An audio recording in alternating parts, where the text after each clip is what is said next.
Iniciamos una nueva edición de Carne para el Mundo. Bienvenidos. Hoy traemos nuevamente otra propuesta para ustedes, otra entrevista, esta vez en compañía de Marcos Sapiro. Ya lo hemos tenido también en otros espacios informativos, específicamente en ProGanadería, y hoy queremos tenerlo para enfocarnos un poquito en un tema muy interesante que también, por supuesto, implica a la producción y a la industria. Marcos, bienvenido, ¿cómo estás? Bien, muchas gracias, Katiuska, por la invitación y bueno, gracias a la audiencia que nos está mirando.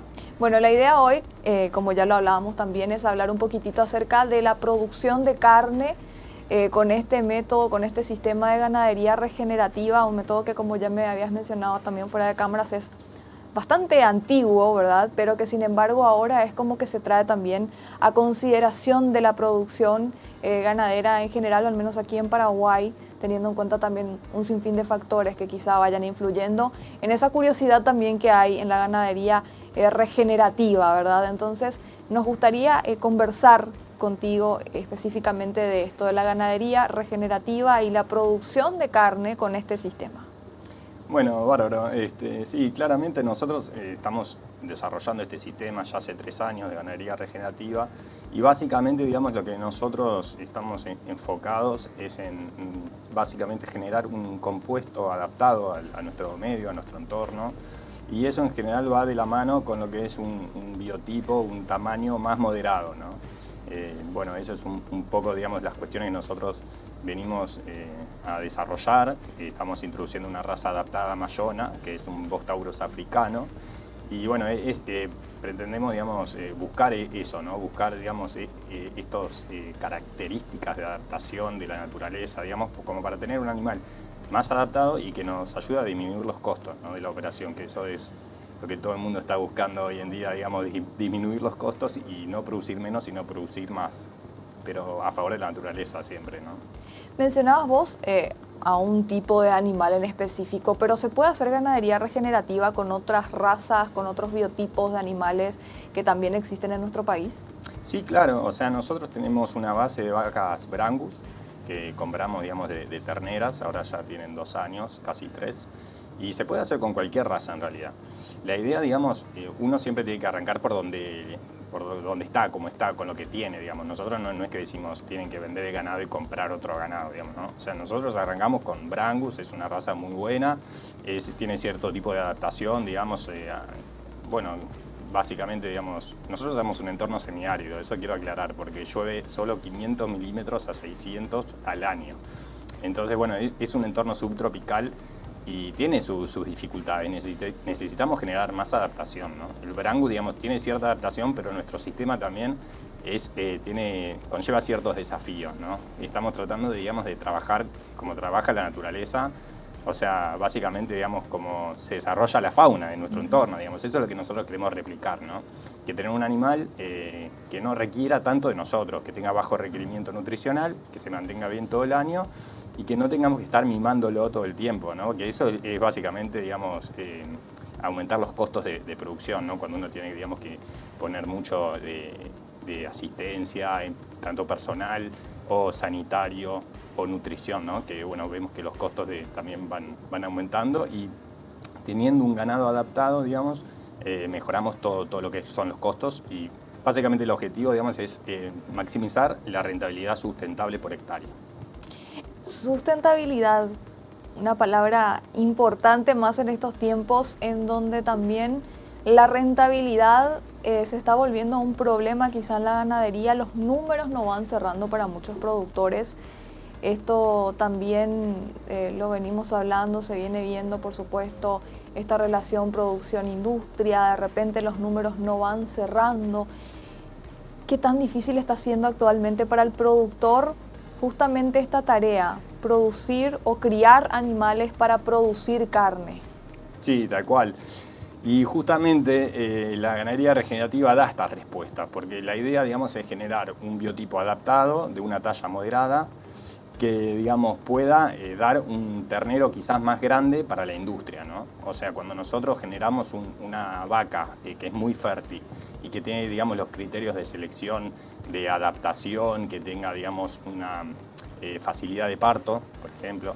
Entonces, digamos, vos ahí podés inseminar con un toro que la industria quiere, que el mercado quiere, que quizás da un ternero más grande, pero esta vaca adaptada lo puede parir sin problema. Entonces ese es el animal que, digamos, venderíamos al mercado, a la industria, pero no nos los quedaríamos nosotros, porque ese animal, digamos, no es productivo a pasto, ¿no? O sea, tiene un requerimiento más alto, conlleva, digamos, desafíos nutricionales y todo eso son costos. Entonces, bueno, básicamente es eso, ¿no? La industria quiere animales grandes, pero los animales grandes tienen alto requerimiento y no son productivos a pasto. Y esto hay que entenderlo, ¿no? Marcos, estamos en tiempos también donde necesitamos entender o el productor necesita alternativas de producción. Este método, este sistema, por ejemplo, podría ser una alternativa viable como para obtener mayor rentabilidad y que de repente a fin de mes, a fin de año, al cierre de la semana, el productor pueda decir, bueno, me cierran los números, puedo seguir invirtiendo en esto. En cuestión de costos, si hablamos así en costos hipotéticamente o más o menos haciendo un cálculo, ¿cuánto cuesta hacer ganadería regenerativa en nuestro país? Para tener un poco una comparación también cuando hablamos de producir de manera tradicional. Sí, o sea, el enfoque es siempre rentabilidad, ¿no? Hay que entender, digamos, que lo que nosotros hacemos, digamos, como ganaderos, más allá que tengamos pasión por esto, porque en general todos los ganaderos, digamos, tenemos mucha pasión en el rubro, pero en definitiva no es un hobby, ¿no? O sea, es una operación, es una empresa y tiene que ser rentable. O sea, esa es un poco la idea, ¿no? O sea, que cada decisión que tomamos sea rentable.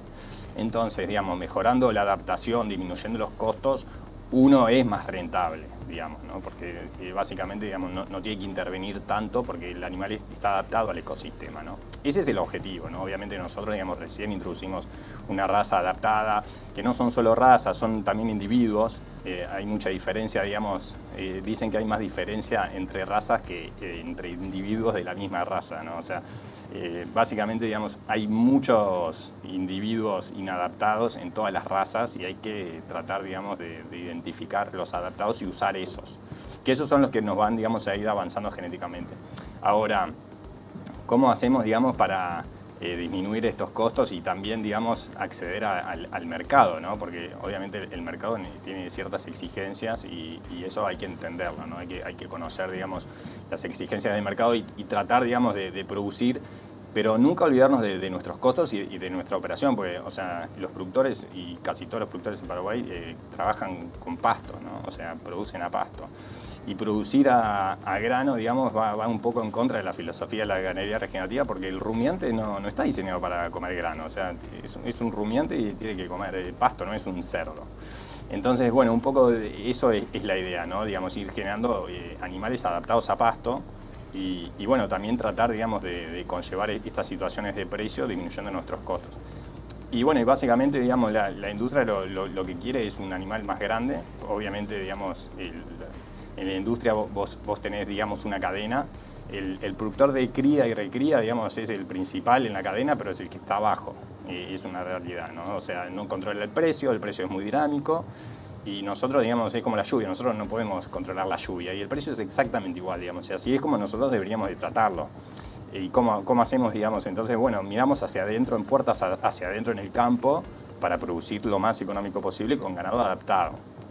Y eso es un poco la idea, ¿no? O sea, lo que nosotros, digamos, venimos a contar.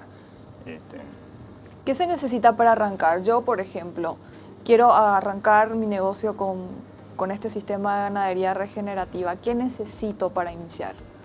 Bueno, en primera instancia es muy importante el aprendizaje y la investigación y capacitarse, ¿no? O sea, en ganadería regenerativa, todo lo que venimos haciendo esto, siempre decimos que hay una curva de aprendizaje. Y uno siempre va aprendiendo en el campo, digamos. Es la única forma es aprender en el campo y observando el campo, el entorno, entendiendo el entorno, digamos, porque estamos trabajando con la naturaleza.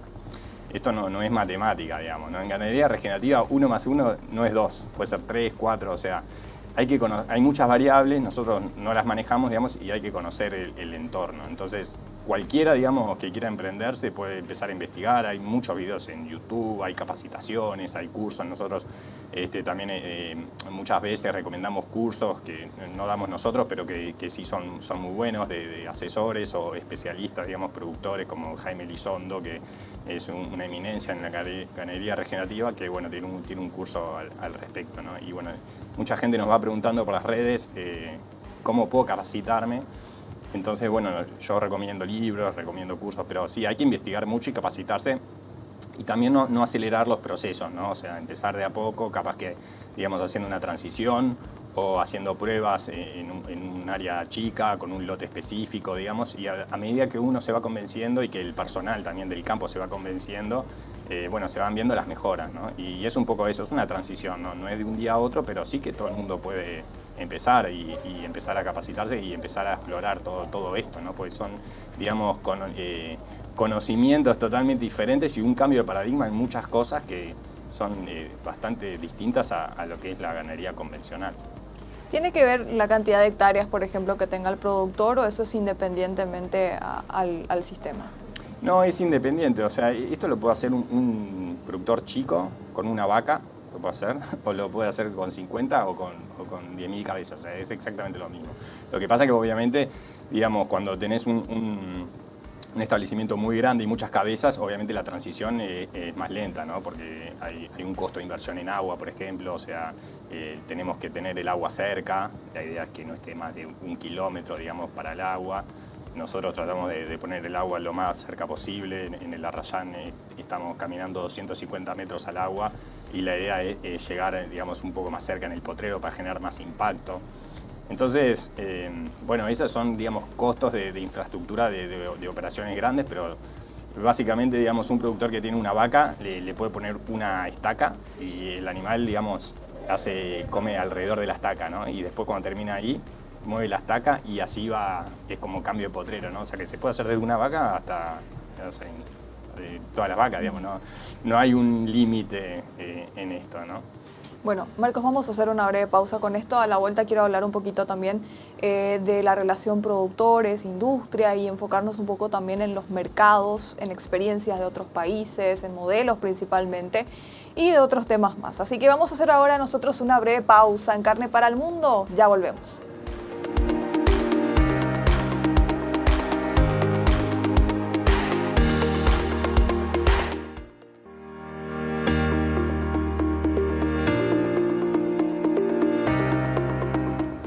Seguimos con Carne para el Mundo, seguimos con este tema que nos trae el día de hoy a conversar con Marcos Zapiro acerca de la ganadería regenerativa y en consecuencia la producción de carne, criar animales para producir carne.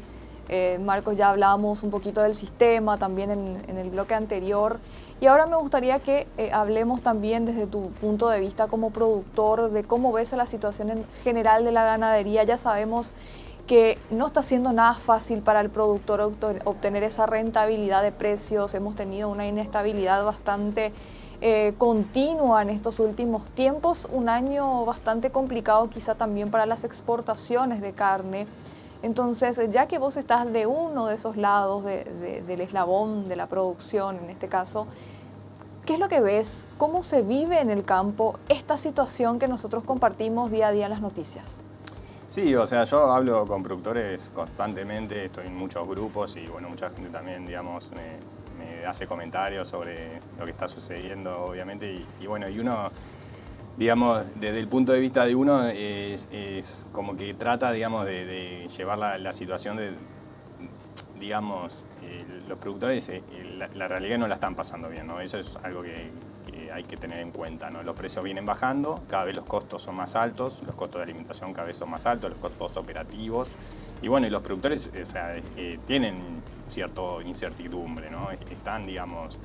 Entonces, bueno, lo que yo siempre recomiendo, digamos, es tratar de disminuir los costos, ¿no? Y de no mirar tanto el biotipo de que quiere la industria, ¿no? Que básicamente, digamos, nosotros estamos subsidiando a la industria, eso hay que entenderlo, ¿no? Entonces, quizás es mejor, digamos, empezar con un ganado adaptado, empezar, digamos, a usar estos criterios para generar animales que no sean tan grandes, que tengan bajo requerimiento y después, digamos, bueno, quizás vamos a sufrir un cierto castigo de precio, ¿no? Pero cuando nosotros somos más rentables y cuando, digamos, tenemos el doble de carga que nuestro vecino, por ejemplo, entonces, bueno, ese castigo lo tomamos como una sonrisa también, porque seguimos siendo rentables igual, ¿no? Aunque nos castiguen por hacer bien las cosas, ¿no?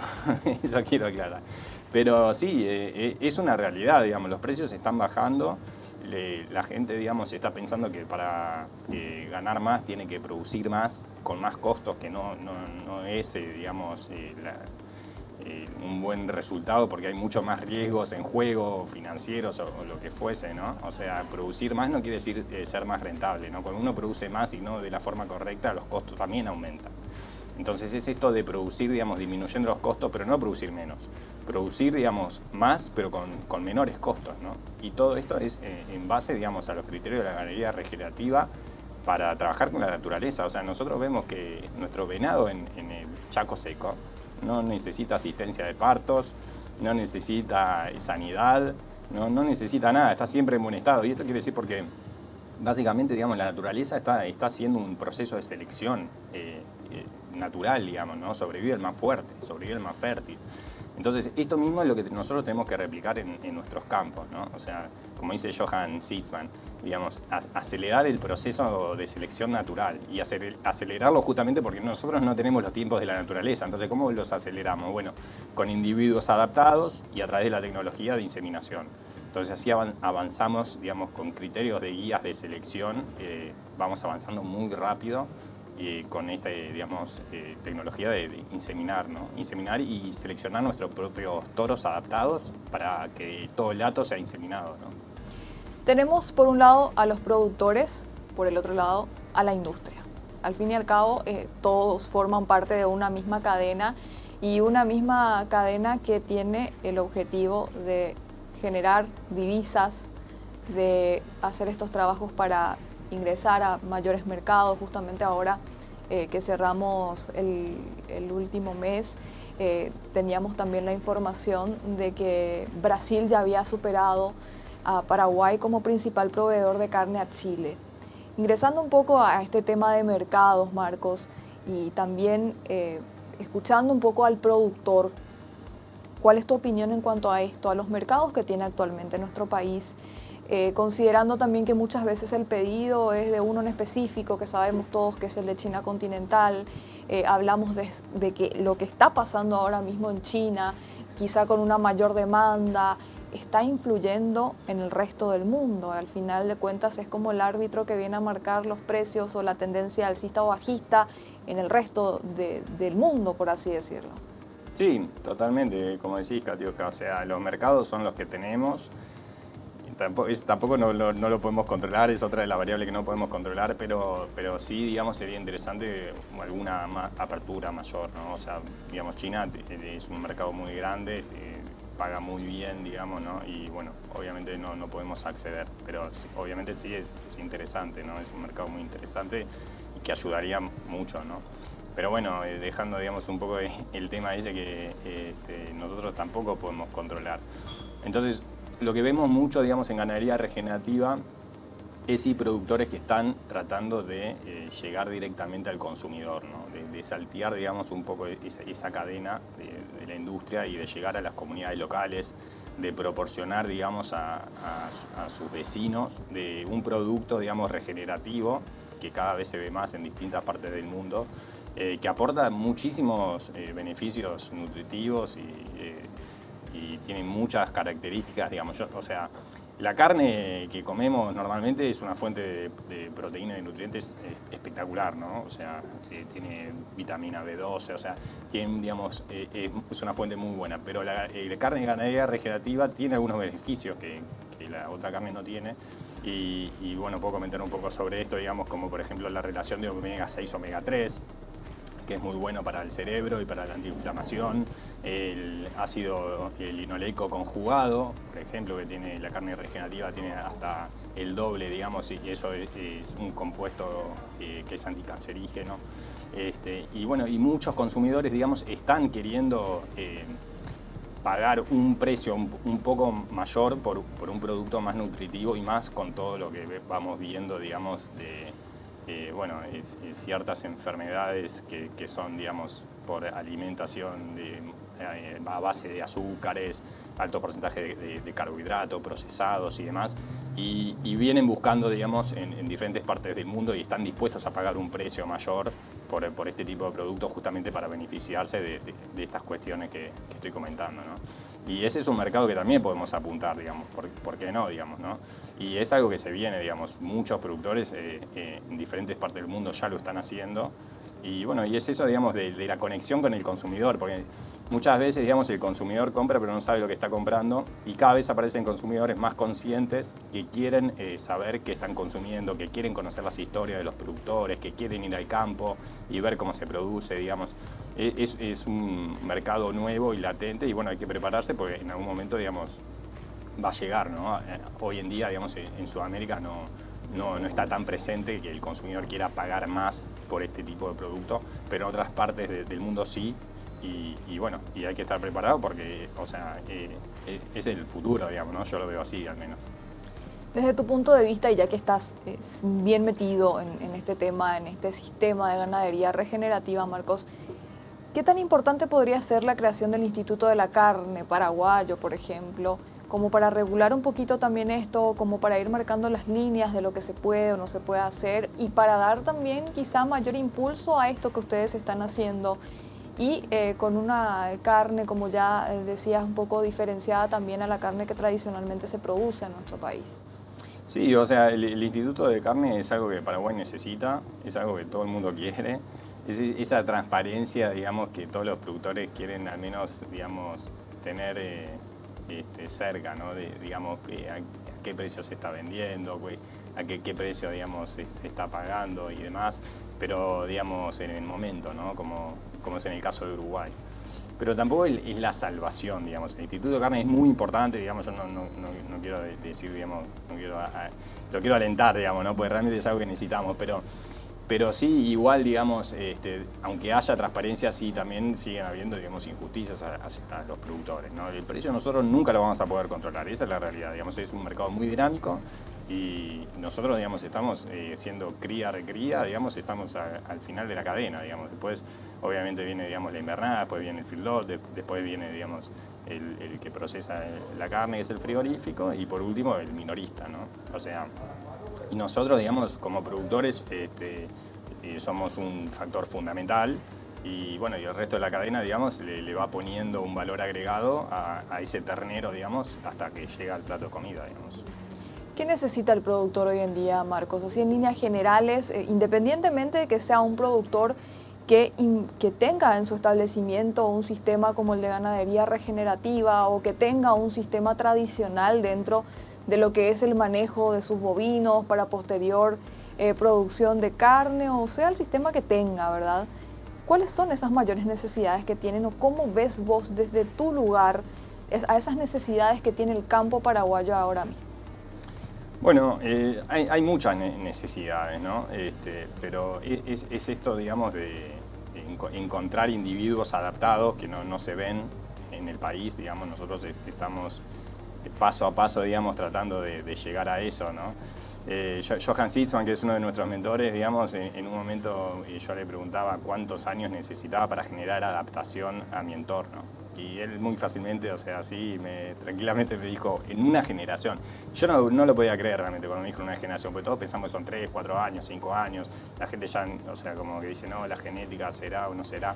Pero la realidad es que en una generación, usando un toro muy adaptado, digamos, un toro prácticamente criollo, que tenga proceso de selección de muchísimos años, digamos, sobrevivencia del más fuerte y demás, sí te genera adaptación y eso nosotros lo estamos viendo en un solo cruce, ¿no? Que es de a poquito, ¿no? No es, digamos, que en un año vas a tener la adaptación que necesitas para conllevar todos los desafíos. Pero sí, digamos, hay que empezar a pensar en esto, ¿no? En elegir, digamos, toros que realmente están adaptados a nuestro entorno. Y no es solo una raza, porque los entornos son diferentes. En Paraguay, digamos, hay climas más templados, hay climas más húmedos, más secos, como el que estamos nosotros, que de las zonas más secas de Paraguay. Cada uno, digamos, tiene sus propios desafíos, ¿no? Hay que entender cuáles son los desafíos del productor, digamos, que cada uno tiene que conocer su propio campo y bueno, ir viendo, investigando cuál es el biotipo, digamos, que le va a ayudar a ser más productivo, ¿no? Porque básicamente, digamos, hay que ser productivo, ¿no? Hay que ser rentable. Y con ganado, digamos, de alto requerimiento, eso es inviable, no se puede, digamos.